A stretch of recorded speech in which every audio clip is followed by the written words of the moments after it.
Channel payesh Bangla kitchen and beauty. আজকে তোমাদের সঙ্গে শেয়ার করব একটা সাধারণ বা সিম্পল বা ইজি রেসিপি, সেটা হলো ঘুগনির রেসিপি। তো সবার প্রথমে রাত্রিবেলায় মটরটাকে সারা রাত্রির ভিজিয়ে রাখার পরে সামান্য নুন দিয়ে একটা আলু কোচানো দিয়ে আমি ভালো করে সিটি মেরে নিয়েছি। সিটি মেরেছি লো ফ্লেমে দুটো।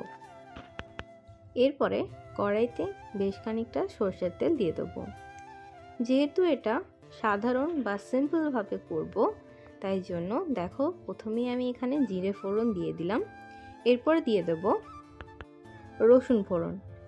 জিরে আর রসুন এখানে মেন ইনগ্রিডিয়েন্টস, তোমরা চাইলে শুকনো লঙ্কা বা তেজপাতাও দিতে পারো। আর এরপরেই দিয়ে দেব টমেটো কোচানো। আমি এখানে একটা ছোট টমেটো কুচি করে নিয়েছি, সেটাকে দিয়ে ভালো করে ভেজে নেব। আর তার সঙ্গে দিয়ে দেব সামান্য নুন।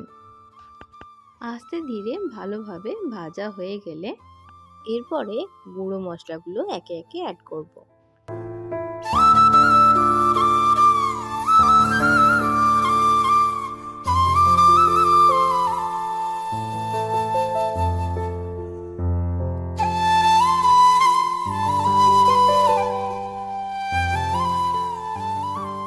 গুঁড়ো মশলার এখানে ব্যবহার করেছি হলুদ গুঁড়ো আর লঙ্কার গুঁড়ো।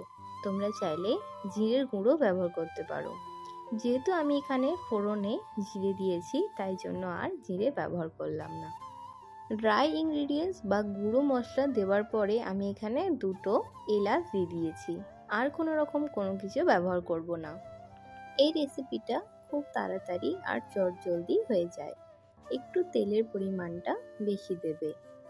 যেহেতু এখানে রসুন দিয়েছি, তাই জন্য বলতে পারবো না যে এটা নিরামিষ, কিন্তু অনেকটাই সিম্পলভাবে তৈরি করেছি।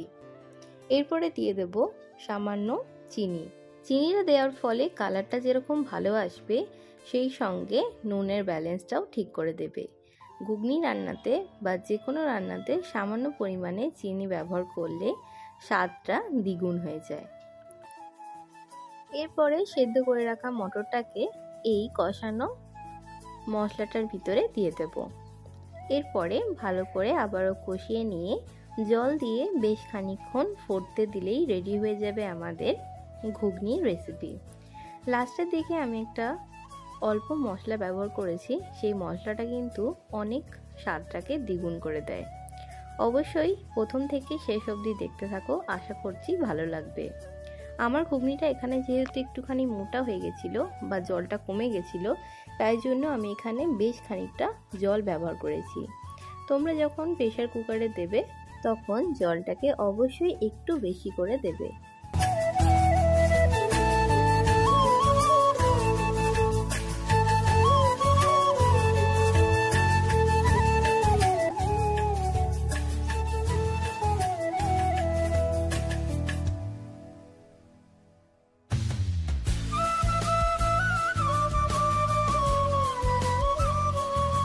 এরপরে জল দিয়ে ভালো করে নাড়াচাড়া করে নিয়ে বেশ খানিকক্ষণ ধরে ফুটতে দিতে হবে।